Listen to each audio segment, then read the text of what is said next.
नमस्कार, एनडीटीवी के राजस्थान चैनल में आपका स्वागत है। आप देख रहे हैं चुनावी चर्चा। मैं हूं मनोरंजन भारती। सबसे पहले बात करेंगे कांग्रेस की। कांग्रेस में टिकट के बंटवारे के बाद अब विरोध के सुर जो है सुनाई देने लगे हैं। कई मंत्री और विधायकों के टिकट कट गए हैं और हर जिले से कहीं ना कहीं इस असंतोष जो है अब अपना तेवर दिखाने लगे हैं। सीधे हर्षा के पास चलते हैं। हर्षा, बताइए क्या ताज़ा जानकारी है? देखिए, अभी हम डॉक्टर जसवंत यादव जो है, यादव वोट बैंक आप जानते हैं अलवर में बहुत महत्वपूर्ण रहता है। और डॉक्टर करण सिंह यादव जो हैं फॉर्मर एमपी है वहाँ से, उन्होंने बाई इलेक्शन भी लड़ा था।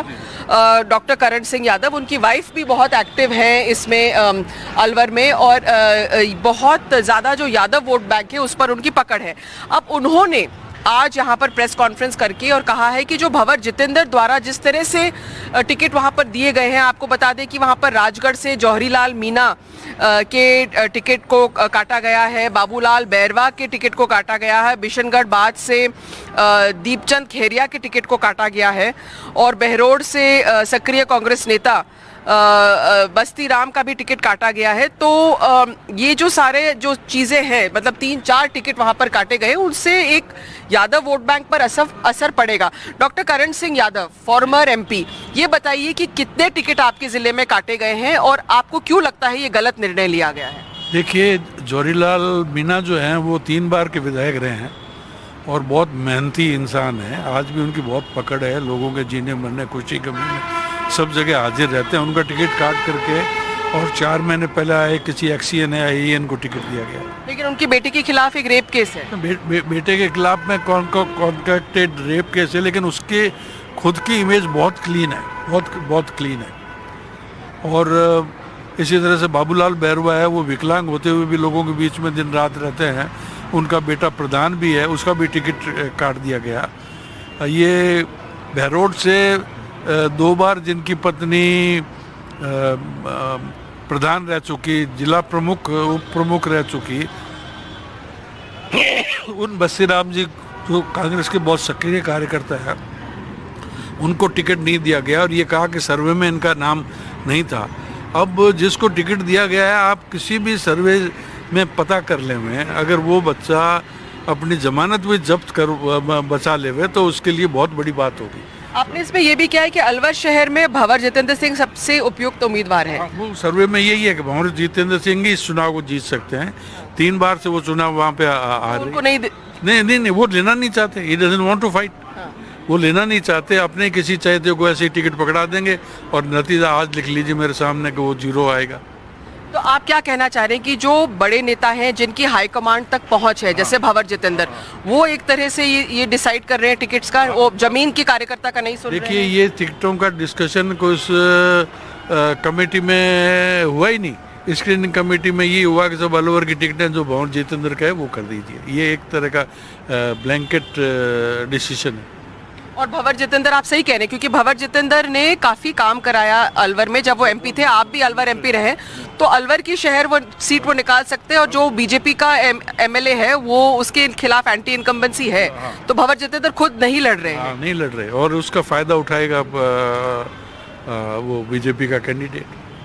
तो आपको लगता है कि कहीं ना कहीं कांग्रेस खुद ही सेल्फ गोल्स कर रही है? गोल कर रही है। अशोक गहलोत साहब की इतनी अच्छी योजनाओं के बावजूद, इतनी अच्छी स्कीम्स के बावजूद, इतनी लोकप्रियता के बावजूद अगर एक सीट इस तरह से दे रहे हैं, मैं कह रहा हूँ अलवर सीट हारेंगे, मैं कह रहा हूँ कि किशनगढ़ सीट हारेंगे, मैं कह रहा हूँ बहरोड सीट हारेंगे, तो आप इस तरह से परफॉर्म करोगे तो आपकी संख्या का बल कहाँ से बनेगा?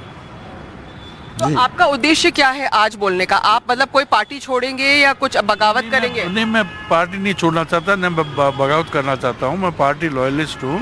मुझे पार्टी ने बहुत कुछ दिया है। 2 बार सांसद, 2 बार विधायक, 2 बार मुझे मंत्री पद का दर्जा दिया है। तो मेरे लिए तो ये बहुत बड़ा पेनफुल डिसीजन होगा। मैं ये चाहता हूँ कि आप अभी 4 दिन बाकी हैं, आप रिव्यू कर लें, दोबारा रीसर्वे करवा लें, और आपसे कहीं वो उकसुक हुई है तो उसको अमेंड कर दें। ये मेरा मानना है। जी, बहुत बहुत शुक्रिया। जो मनोरंजन, जैसे आप सुन रहे थे, डॉक्टर करण सिंह यादव जो है काफ़ी फेमस है, वहाँ से हम खुद जानते हैं, उनका कवर किया है हमने।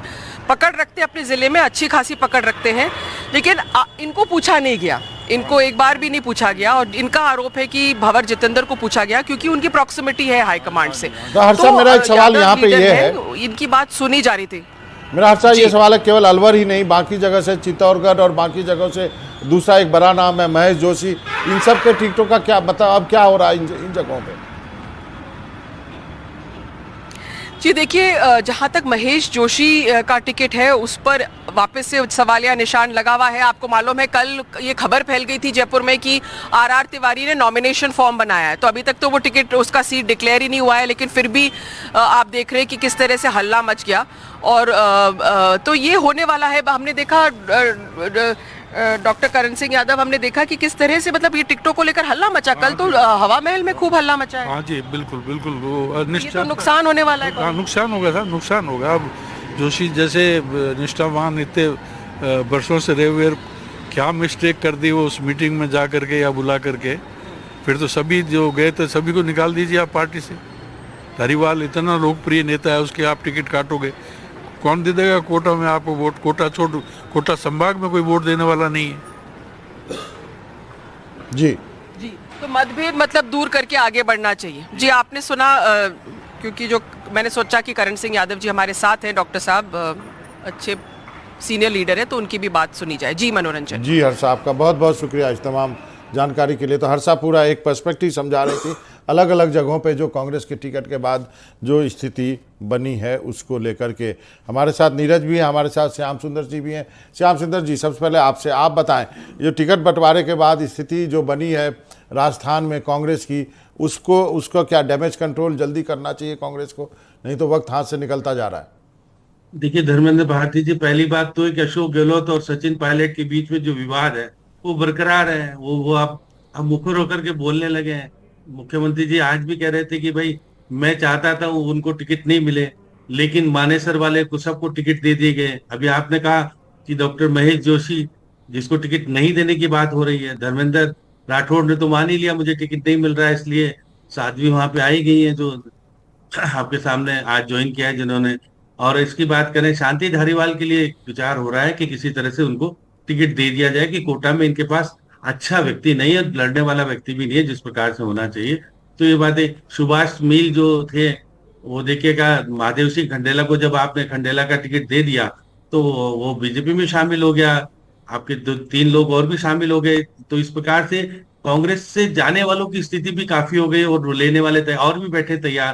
तो जिस तरह से डैमेज कंट्रोल करना तो अभी बात की बात है, पहले तो तालमेल दोनों के अंदर हो जाए। कहें कि भाई कांग्रेस का डिसीजन, अभी देखिए भंवर जितेंद्र के बारे में करण सिंह जी कह रहे थे, करण सिंह सीनियर है और क्योंकि वो सांसद भी रहे, विधायक भी रहे, और वो अशोक गुट के कहलाते हैं। भंवर जितेंद्र अलग गुट है, वो तो पूरा हाईकमान के पास है, क्योंकि वो मध्य प्रदेश के स्क्रीनिंग कमेटी के चेयरमैन है और गांधी परिवार से सीधा संबंध रखते हैं, इसलिए उनकी सलाह और उनके निर्णय को चैलेंज करना मुश्किल हो पाएगा। ना तो अशोक गहलोत करेंगे, ना भंवर जितेंद्र करेंगे, ना आपके हमारे यहाँ जो सीपी जोशी कह ले या हमारे प्रभारी रंधावा कह लें, इनकी किसी और हरीश चौधरी ले लें, कि इनकी किसी की हिम्मत नहीं है कि उनके बारे में कुछ कह दें, कि केवल उनके जिले के बारे में अगर उनको निर्णय करने का अधिकार, चाहे जीते हारे वो बात अलग है, लेकिन उनका वर्चस्व गांधी परिवार में इस तरह से उनकी बेटी की शादी में यदि दोनों बहन भाई आते हैं तो एक है अलग तरह की बातें। तो अब देखिएगा कि जिस तरह से राजनीति में राजस्थान की राजनीति में बहुत अलग अलग चीजें, घटनाक्रम देखने को मिल रहा है। मुख्यमंत्री अशोक गहलोत कुछ और लोगों को भी लाने की तैयारी कर रहे हैं, और मुझे लगा कोई अभी तो चर्चा हो रही थी महेश जोशी जा रहे हैं, पता नहीं कहाँ जा रहे हैं। देखते हैं, महेश जोशी का टिकट अभी तय नहीं हुआ। नीरज, अब आप बताइए, इस इतने सारे टिकट बंटने के बाद कांग्रेस ने उम्मीद नहीं की होगी कि होगा, या फिर उन नेताओं को पता था, चाहे महेश जोशी हो चाहे शांतिलाल हो, कि भाई जो उन्होंने किया शायद टिकट फंस जाए? देखिए, नेताओं को आशंका पूरी थी, लेकिन ये भी भरोसा था कि सीएम अशोक गहलोत कामयाब हो पाएंगे टिकट दिलाने में। जो गहलोत के करीबी थे उनको, और जो सचिन पायलट के करीबी थे उनको भरोसा था कि पायलट का अगर सहारा हमने पकड़ लिया है और पायलट के संग होकर के हम चल रहे हैं तो हमें टिकट मिल जाएगा। लेकिन हुआ ये कि कांग्रेस ने एक जिताऊ और टिकाऊ का फार्मूला देखा और साथ ही ये निचोड़ निकाला कि जो पार्टी आलाकमान के खिलाफ बयान देते हैं उन नेताओं को बाहर का रास्ता दिखाया जाए। गहलोत और पायलट खेमे के नेताओं को बराबर के जो टिकट है वो बांटे गए, तो अगर जब कटौती हुई, जब इन नेताओं को टिकट इनके काटे गए, तो वो भी बराबर जो है हिसाब करके आलाकमान ने दिखा दिया कि हम सब दोनों पार्टियों को साथ लेकर के चल रहे हैं, यानी कि गहलोत पक्ष और सचिन पायलट पक्ष।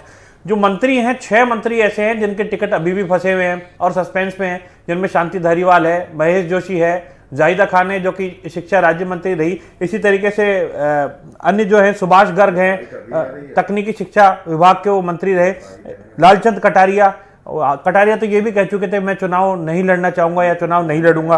हेमाराम चौधरी भी कह चुके मुझे चुनाव मत लड़ाओ, मेरी बेटी को चुनाव लड़ा दो।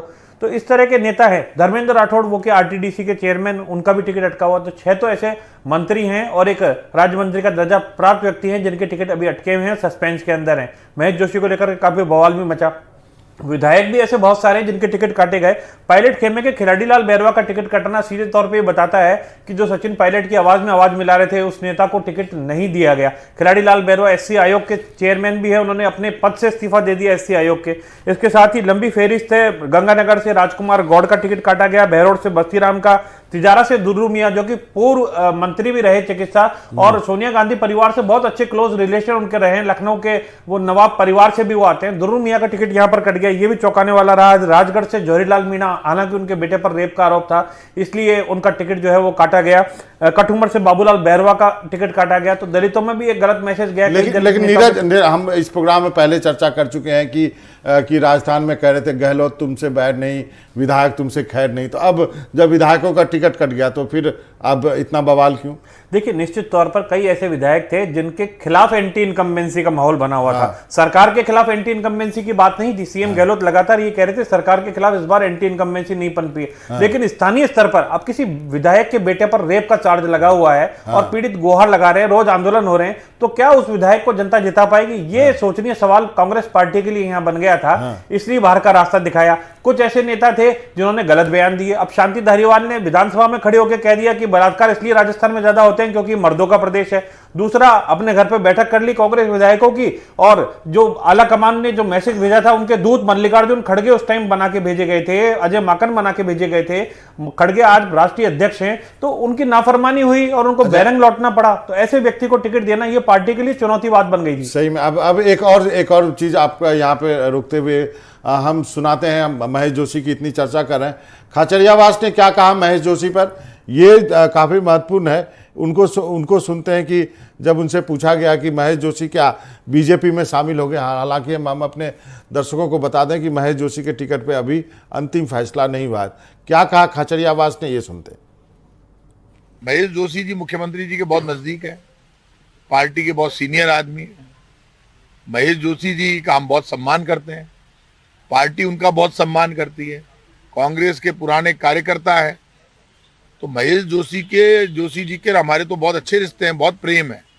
तो ऐसी बातें उनके लिए मत उड़ाइए। महेश जोशी जी का बड़ा सम्मान है कांग्रेस पार्टी में, वो इसलिए ये जो बात है, ये जब तक कोई अनाउंसमेंट नहीं हो जाए तब तक मिनिस्टर हैं वो आज महेश जोशी जी, उनके लिए आप ये कह रहे हैं कि वो बीजेपी में चले जाएंगे, तो बीजेपी तो उनके पीछे पड़ी है, बुलाने के लिए पीछे नहीं पड़ी है।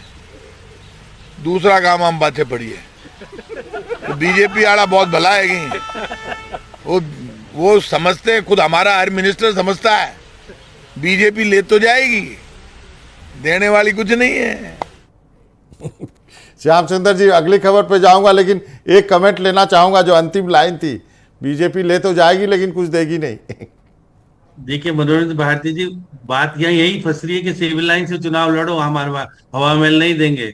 ये जो बात कह रहे हैं ना, इनके दिल में दर्द यही है कि खाचरियावास खुद कहाँ से आए हैं, खुद भी तो बीजेपी से आए हैं। इनको कहा था राजा खेड़ा से चुनाव लड़ो, और यूथ उसमें विंग में थे, वसुंधरा जी से नाराज होकर के बीजेपी से तो कांग्रेस में आए हैं। खुद के पुरानी बातों को याद रखते हैं, क्योंकि देखिए राजेंद्र राठौड़ और महेश जोशी के जो संबंध है जाहिर है, रघु शर्मा के साथ एक ही कमरे में रहते थे जवाहरनगर में। तो देखिए पुराने संबंध है, पता नहीं संबंध कब कैसे हो जाए। जब आपके सामने जो स्थिति खड़ी कर दी है तो क्या करोगे आप? सालेसर भगवान जाए, गिरिराज जी के कराए, सब कुछ कराए। अब देखिए ये तो प्रताप सिंह खाचरियावास तो खुद भुगत भोगी हैं और निर्दलीय चुनाव लड़ चुके हैं, तो इनको पता है कि मेरे सामने खड़ा हो गया आके तो दिक्कत हो जाएगी, इसलिए रखो यहीं पे। ये है स्थिति। चलिए, एक अगली खबर जो है वो काफी दिलचस्प है। ये खबर जो है आपको ऐसी खबर जल्दी देखने को नहीं मिलती होगी। खबर ये है कि एंटी करप्शन ब्यूरो जो है राजस्थान की ने कई जगहों पे एक साथ छापेमारी की और एसीबी ने ईडी के अधिकारी नवल किशोर मीणा को ट्रैप किया है। वहीं दलाल बाबूलाल को 15 लाख की रिश्वत लेते हुए गिरफ्तार किया। बताया जा रहा है कि इम्फाल में चल रहे मुकदमे से जुड़े मामले में एसीबी ने कार्रवाई की।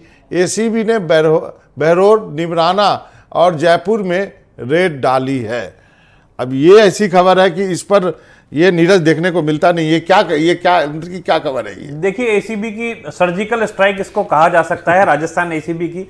जिस तरीके से ईडी लगातार सक्रिय है चुनावी राज्यों के अंदर और राजस्थान में लगातार सीएम अशोक गहलोत इसे मुद्दा बना रहे हैं और कह रहे हैं कि एसीबी कैसे कार्रवाई कर रही है। एसीबी तो अपनी ओर से पूरी निष्पक्ष कार्रवाई कर रही है और केंद्रीय एजेंसियों को भी एसीबी नहीं बख्शती है। बाकायदा डीजीपी एसीबी के ये कहते थे कि हम केंद्रीय एजेंसियों पर भी कार्य करने में सक्षम है, यानी केंद्र सरकार के जो कर्मचारी हैं, अफसर हैं, उनको भी हम नाप सकते हैं, सीधा मैसेज दिया गया था। लेकिन ईडी की जब चुनावी दौर में ये कार्रवाई बढ़ने लगी तो एक मैसेज अब दे दिया गया है कि ईडी के अधिकारी भी सावधान हो जाएं और सतर्क हो जाएं, क्योंकि राजस्थान की एसीबी जो है उसको भी पावर कार्रवाई करने की है।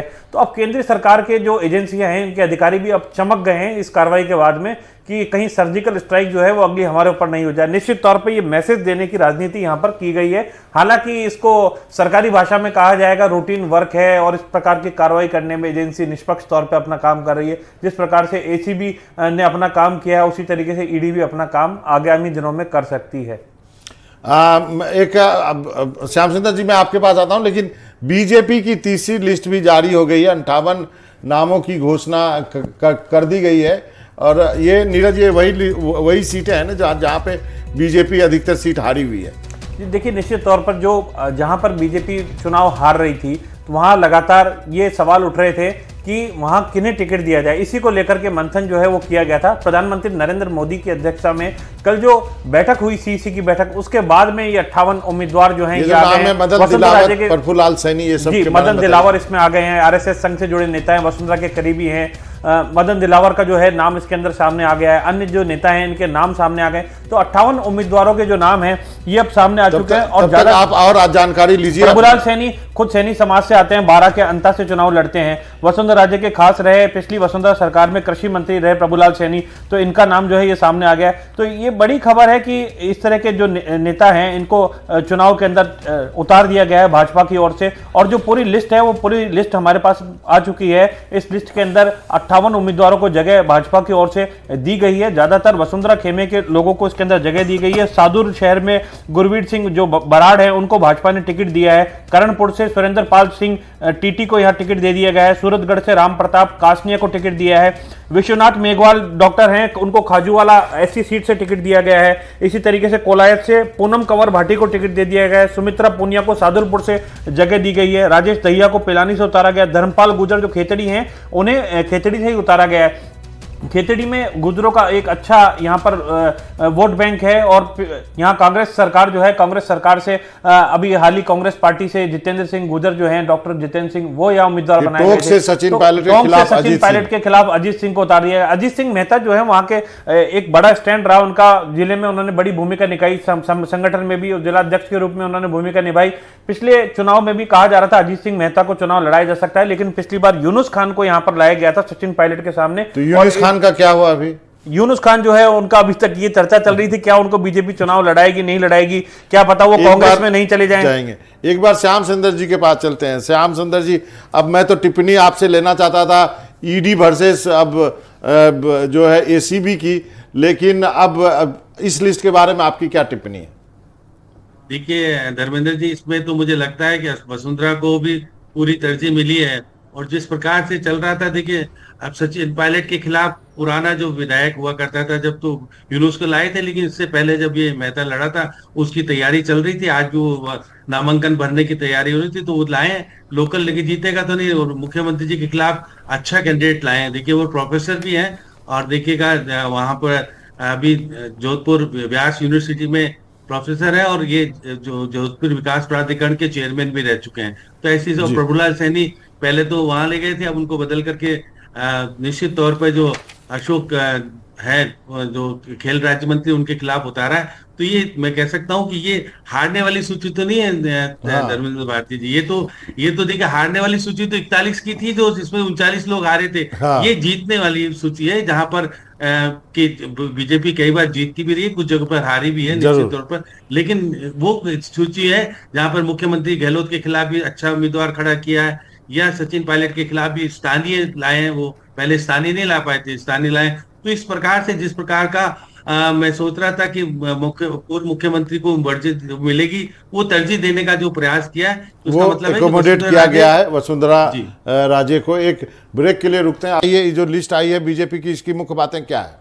ये देखिए, प्रभुलाल सैनी का टिकट बदला गया है। 12 के अंतर से चुनाव लड़ते आ रहे थे, इस बार उनको हिंडोली से उम्मीदवार बनाया गया है। हिंडोली में जो है अशोक चांदना, जो कि कांग्रेस सरकार में मंत्री भी हैं, बूंदी के हिंडोली से चुनाव लड़ते हैं। तो एक रोचक मुकाबला देखने को मिल सकता है। जसवंत सिंह यादव को बहरौर से टिकट दिया गया है। नदबई से जगत सिंह को उतारा गया है। करौली के अंदर दर्शन सिंह गुर्जर को टिकट दिया गया है। गुर्जर बाहुल्य क्षेत्र ये करौली पड़ता है और दर्शन सिंह गुर्जर को यहाँ उम्मीदवार बनाया गया है। टोंक से सचिन पायलट के सामने अजीत सिंह मेहता को लंबे समय से चर्चाएं चल रही थी कि अजीत सिंह मेहता को यहाँ लाया जा सकता है। पायलट को कड़ी टक्कर यदि बीजेपी में कोई उस क्षेत्र में दे सकता है तो मेहता दे सकते हैं। तो संगठन का और कैडर का एक आदमी लाया गया है यहाँ पर, और माना जा रहा है इस बार कड़ी टक्कर सचिन पायलट के सामने भी यहाँ पैदा हो गई है। पब्बाराम बिश्नोई पूर्व में भी विधायक रहे, इनको फलौदी से उतारा गया। अजय सिंह कीलक जो वसुंधरा की पिछली सरकार में मंत्री रहे, इन्हें डेगाना से उतारा गया है, नागौर के। ओसिया से भैराराम चौधरी, जैसलमेर से छोटू सिंह भाटी, इनको मैदान में उतार दिया गया। यानी पूर्व विधायकों को, काफी सारे विधायकों को जगह मिली है। रानीवाड़ा से नारायण सिंह देवल को यहाँ उतारा गया। बांसवाड़ा से धन सिंह रावत को उतार दिया गया है। जो कपासन से अर्जुन लाल जीनगर, तो इनको उतारा गया। बेगू से डॉक्टर सुरेश डागर। तो पुराने जो चेहरे हैं वो लाए गए हैं। वसुंधरा की टीम के पुराने चेहरे इसके अंदर काफी सारे नजर आ रहे हैं, जिनको जगह दी गई है। इसके साथ ही आपको बता दें, जो अन्य चेहरे हैं उनके अंदर चंद्रकांता मेघवाल को केशव राय पाटन बूंदी से टिकट दे दिया गया है। लाड़पुरा से कल्पना देवी को लाया गया है। ये राज परिवार से भी आती हैं, राजपूत समाज से हैं। मदन दिलावर जो कि रामगंज मंडी से इनको टिकट दिया गया है, संघ के बेहद करीबी हैं और साथ ही बीजेपी के कैडर के व्यक्ति हैं मदन दिलावर। इनको रामगंज मंडी एससी सीट से यहाँ बीजेपी ने वापस से उतारा है, फिर रिपीट किया है। कंवरलाल मीणा को 12 के अंता में जगह दी गई है। तो अब अंता की चर्चा हो रही थी यहाँ किसे उम्मीदवार बनाया गया है, तो कंवरलाल मीणा को यहाँ उतारा गया है। ललित मीणा को किशनगंज से दिया गया है। 12 अटरू से सारिका चौधरी को यहाँ पर लाया गया है। तो कुल मिलाकर के विश्वनाथ मेघवाल को खाजूवाला से टिकट दिया गया। सुभाष मील लाए गए खंडेला से। कुलदीप धनखड़ को विराटनगर से टिकट दिया गया। बालमुकुंद आचार्य जो हैं, ये जयपुर में एक धर्माचार्य हैं, इनको हवा महल से टिकट दे दिया गया है। अब हवा महल से जो भी प्रत्याशी कांग्रेस पार्टी का खड़ा हो रहा है, उसका मुकाबला बालमुकुंद आचार्य से रहेगा। तो धार्मिक आधार पर यहाँ पर वोटों का एक बड़ा ध्रुवीकरण हो सकता है हिंदू चेहरे के नाम पर, क्योंकि ये एक संत की छवि जो है बालमुकुंद आचार्य महाराज की है।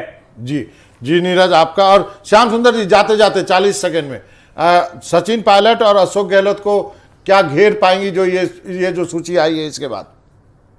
देखिए, मनोज भारती जी निश्चित तौर पर वसुंधरा के लोगों को मिला, और नटवर सिंह जी के लड़का है जगत, उसको नंदबई से उतारा है। ये एक बड़ी बात है, क्योंकि वो जिला प्रमुख भी है अभी भरतपुर के, और वो कांग्रेस से बीजेपी में आए थे। तो इसके अलावा प्रभुलाल सैनी हमेशा से हिंडोली से लड़ता है, तो देखिएगा चांदना इस बार जीतना मुश्किल हो जाएगा। और कल्पना सिंह को उतारा है, वहीं से उतारा है भवानी सिंह राजावत, फॉर्म भर चुका है आपको पता हो तो, और वो कह रहा है कि मेरे बीजेपी का, वो बीजेपी से पहले रहा, लेकिन कल्पना कोई रखा है बात है।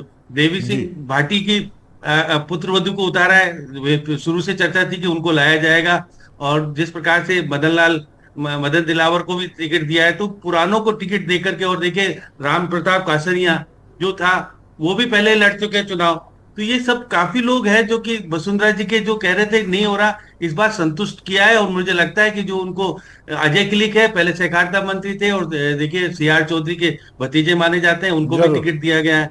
तो ये अब ये मेरा मानना है कि जो स्थितियां खराब हो रही है, बगावत की स्थिति हो रही है, उसको संभालने की कोशिश की है। जी सर। श्याम सुंदर जी आपका, नीरज आपका बहुत बहुत शुक्रिया आप दोनों का। आज वक्त मेरे पास इतना ही है। चुनावी चर्चा में कल फिर हाजिर होंगे, तब तक मनोरंजन भारती को इजाजत दीजिए। नमस्कार।